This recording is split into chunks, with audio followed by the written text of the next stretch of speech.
Hello প্রিয় শিক্ষার্থীরা, math tips চ্যানেলের পক্ষ থেকে তোমাদের সবাইকে জানাই স্বাগতম।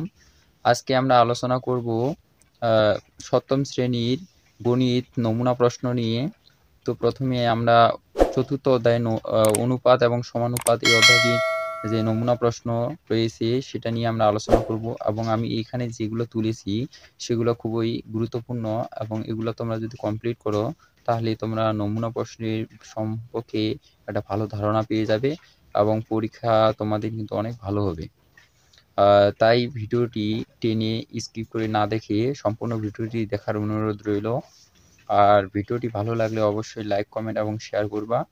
সবথেকে যেটি গুরুত্বপূর্ণ বিষয়, চ্যানেলটি সবাই সাবস্ক্রাইব করে রাখবে, কারণ আমি এরপরে যে গণিত যে চূড়ান্ত সাজেশন যে রয়েছে, চূড়ান্ত সাজেশন প্রশ্নটা আমি এখানে আপলোড করে দেব।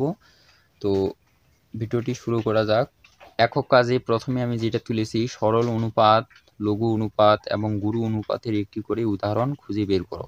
সমাধানে লিখেছি যে গুরু অনুপাতের উদাহরণ আমরা পাই যে আমার টেবিলের দৈর্ঘ্য এবং আমার টেবিলের প্রস্থ। অর্থাৎ আগে আমাকে জানতে হবে গুরু অনুপাতটা কি। যে অনুপাতের পূর্ব রাশি উত্তর রাশির থেকে বড় তাকে আমরা বলবো গুরু অনুপাত। তাহলে আমার টেবিলের দৈর্ঘ্য হচ্ছে 54 এবং আমার টেবিলের প্রস্থ হচ্ছে 36, এবং এটাকে আমরা যদি এর সরলীকরণ অনুপাত বের করি তাহলে আমাদের হচ্ছে এখানে 3:2, অর্থাৎ 3:2। তারপরে আমাদের রয়েছে লঘু অনুপাতের উদাহরণ, আমার বয়স অনুপাত আমার বন্ধুর বয়স। এখন এইখানে লঘু অনুপাত কাকে বলে? লঘু অনুপাত হচ্ছে যে অনুপাতের পূর্ব রাশি ছোট এবং উত্তর রাশিটা বড়। যে প্রথমে যেটা থাকবে এটা আমরা পূর্ব রাশি বলবো। অনুপাতের এই যে এটা হচ্ছে আমার পূর্ব রাশি আর এটা হচ্ছে উত্তর রাশি। তো যে অনুপাতের পূর্ব রাশি বড় ছোট এবং উত্তর রাশিটি বড় তাকে বলা হয় লঘু অনুপাত। এটা হচ্ছে আমার লঘু অনুপাত, তোমরা ভালো করে দেখে নাও। আরেকটা আছে অনুপাত, যে সরল অনুপাতের উদাহরণ, যে গণিতের নয়নের প্রাপ্ত নম্বর অনুপাত হচ্ছে গণিতের সুমনের প্রাপ্ত নম্বর। তো সরল অনুপাত আমরা কাকে বলবো? যে অনুপাতের পূর্ব রাশি এবং উত্তর রাশি দুটি সমান তাকে বলবো আমরা সরল অনুপাত বা একক অনুপাত। যেমন এখানে আমি লিখেছি 90:90, সরলীকরণ অনুপাত হচ্ছে 1:1।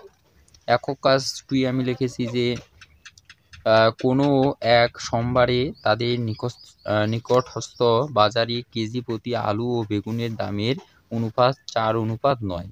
আলুর দাম 20 টাকা হলে বেগুনের দাম কত? আবার কি এখানে বলেছে যে মঙ্গলবারে বাজারে প্রাপ্যতার ঘাটতির জন্য বেগুনের দাম কেজি প্রতি 5 টাকা বৃদ্ধি পেলে নতুন অনুপাত কত হবে? তাহলে আমাদের এখানে কি বের করতে হবে? বেগুনের দামটা বের করতে হবে। তো বেগুনের দাম বের করার পর আমরা ওই আমাদের বেগুনের কত কেজি প্রতি আমার 5 টাকা করে বেড়েছে সেটা আমি বের করব। তো এটা আমরা কিভাবে বের করব?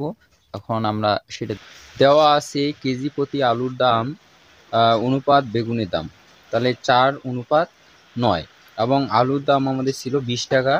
তাহলে অনুপাতের পূর্ব রাশি হচ্ছে আমাদের 4 এবং উত্তর রাশি হচ্ছে আমাদের 9। তাহলে এটা হচ্ছে আমাদের পূর্ব রাশি 4 এবং উত্তর রাশি হচ্ছে আমাদের 9।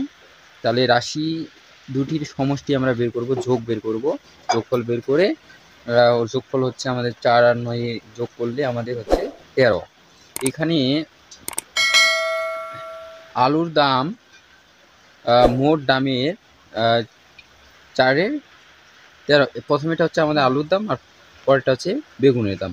তাহলে 4-এর মোট হচ্ছে আমাদের সমষ্টি যে বের হলো ওটা দিয়ে আমার ভাগ করতে হবে। তাহলে মোট দামের 13/4 অংশ, এবং বেগুনের দাম হবে মোট দামের 13/9 অংশ। আবার মোট দাম ও আলুর দামের অনুপাত, মোট দাম এবং আলুর দামের অনুপাত হচ্ছে 13:4। তাহলে মোট দাম ও আলুর দামের 4-13 অংশ, 4-13 অংশ। অতএব মোট দাম ইকুয়াল টু 20-4-13 টাকা। আমাদের কাটাকাটি করলে হচ্ছে, এখানে আমরা যদি করি 4-5-20 আর 5-13 হচ্ছে 65। তাহলে বেগুনের দাম 65 টাকার 9-13 অংশ। তাহলে আমাদের এটা হচ্ছে 5 5 13 হচ্ছে 65 আর 5 নং 45 টাকা।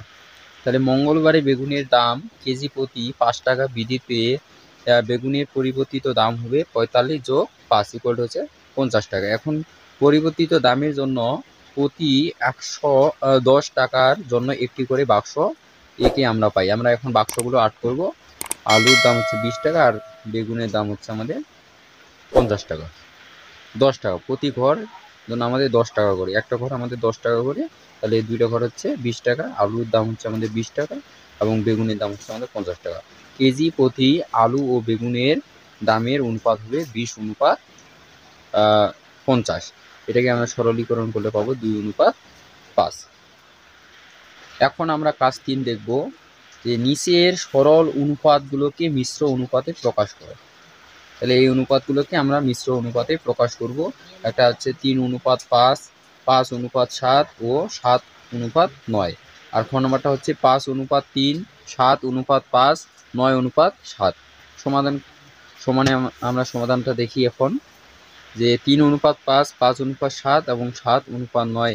তাহলে রাশি এখানে আমাদের কয়টি অনুপাত রয়েছে? 3টা অনুপাত রয়েছে, 1টা 2টা 3টা। এখন আমরা কি করব, এই 3টা অনুপাতের পূর্ব যে রাশিগুলো রয়েছে সেগুলোর আমরা কি করব, গুণ বের করব, অর্থাৎ 3, 5, 7।